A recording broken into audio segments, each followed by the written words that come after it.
regarding the situation of a traveller, is it forbidden or optional for a traveller to fast?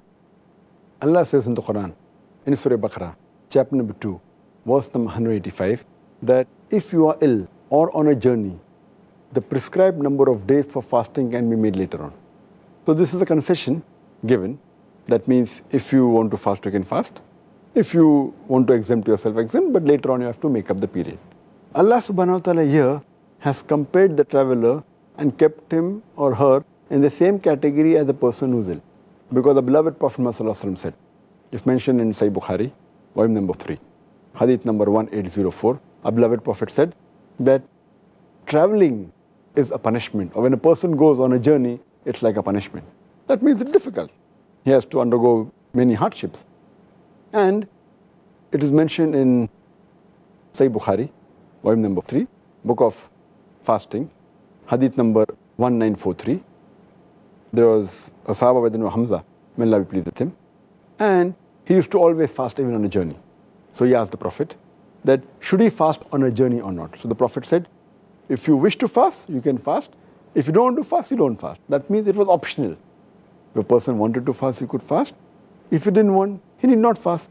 For example, if a person who's used to traveling and he does not find any hardship, and if he fasts, there's no problem, it's good for him. Or if a person feels hardship and doesn't want to fast, then he need not fast. And this you come to know from the hadith of Hazrat Anas, may Allah be pleased with him. He said, it's mentioned in Sahih Bukhari, volume number 3, hadith number 1947, where Hazrat Anas, may Allah be pleased with him, he says that when we used to travel with the Prophet, some of the companions, they fasted. Some of them did not fast. But those who kept the fast did not criticize those who did not keep the fast.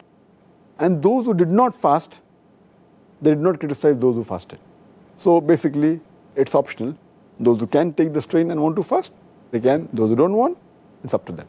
Logically, from there, we can deduce that it's an optional That's right. fast. But if a person decides to opt to fast whilst traveling, are they in a situation where they get more reward from Allah? Allah subhanahu wa ta'ala says in the previous verse, in Surah Baqarah, chapter number 2, verse number 184, that those who are ill or on a journey, they can make up their fast later on. Or for a person for whom fasting is difficult, he can either fast or he can give a ransom, feeding of an indigent person. But let them know that fasting is better. So this proves that fasting is better, though they are exempted if they want. There is no sin on them, they can keep it up later on. But it is better. And we find in several hadith, if you read the hadith of the beloved Prophet, Muhammad Sallallahu Alaihi Wasallam, it's mentioned in Sahih Muslim, volume number 2, book of fasting, hadith number 2492, that there was a time when the Sahabas, they traveled with the Prophet. And because it was very hot, none of them fasted except the Prophet Muhammad Sallallahu Alaihi Wasallam and one Sahaba, Abdullah bin Abi Rabah. There's another hadith, several other hadith in Sahih Muslim, volume 2, book of fasting, hadith number 2472 and 2473, that the companions, they traveled with the Prophet, and some of the companions fasted, some didn't fast. And when the Prophet, when he came to know that it was becoming difficult for the companions to fast, he broke the fast.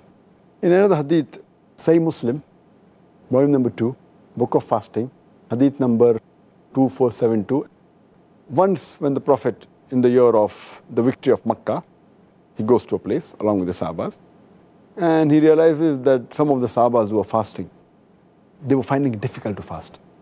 So the Prophet, at the Asr prayer time, he took a goblet of water and he drank. He broke the fast, so that it becomes easier for the other. But from all these hadiths, we come to know that the Prophet preferred to fast unless it was difficult.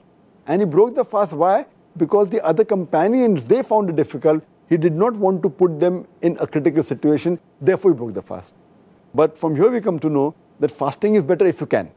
If you cannot, then there's no problem. You may not fast and you can make up the fast later on.